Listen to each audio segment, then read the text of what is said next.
est-ce qu'on est capable d'observer qu'il y a de l'apprenance chez les autres espèces? Et bien là, heureusement que vous êtes assis. On n'en sait pas grand-chose, si ce n'est que depuis 10 ans. On a commencé à avancer un peu. Alors moi, je ne suis pas éthologue, mais je connais bien l'éthologie. Ce n'est pas mon premier métier, même si je l'ai introduit en anthropologie.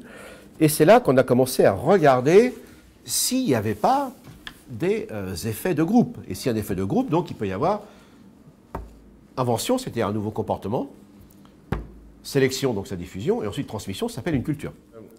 Il est très clair que lorsqu'on parle d'apprenance, quand vous observez une espèce, vous la voyez réagir en fonction des facteurs de l'environnement immédiat, ce qu'on appelle les causes immédiates ou proximales, et donc vous vous dites, ah, les individus réagissent bien, mais comme vous ne connaissez pas leur histoire, vous vous dites, bon, c'est de l'instinct, quoi, c'est variation, sélection.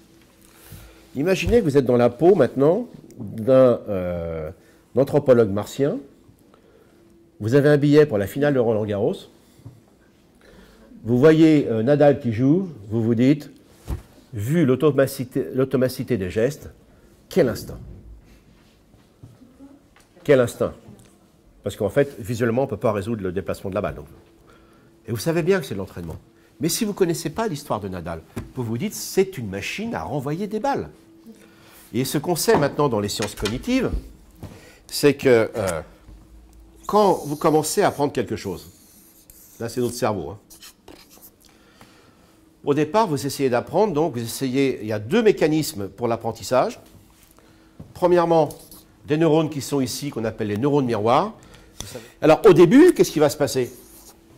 Vous faites travailler les parties conscientes de votre néocortex, justement avec votre neurone miroir, intégrer les choses et les perfectionner.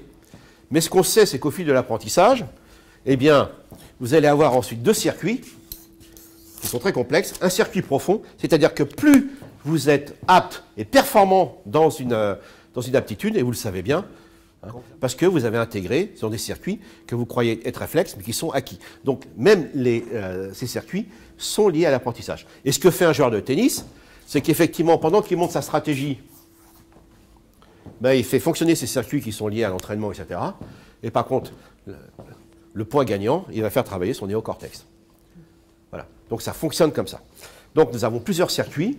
Et le problème, c'est qu'effectivement, lorsqu'on va observer des espèces et des individus d'une espèce dans un environnement, nous allons en fait essentiellement observer les comportements habituels qui sont souvent l'objet d'acquisition et d'apprentissage et d'apprenance vis-à-vis de leur histoire personnelle, l'ontogénèse, mais aussi de ce qu'il y a dans le groupe. Par contre, si l'individu fait un acte tout à fait novateur, comme c'est une anecdote, vous n'allez pas le noter. Et pourtant, c'est de là que va certainement partir l'adaptation. Donc l'enjeu, ça va être quand un individu va inventer un autre comportement, comment il va se diffuser à la fois dans le groupe et devenir l'acquisition de demain. Et c'est ça le véritable enjeu auquel on est confronté aujourd'hui.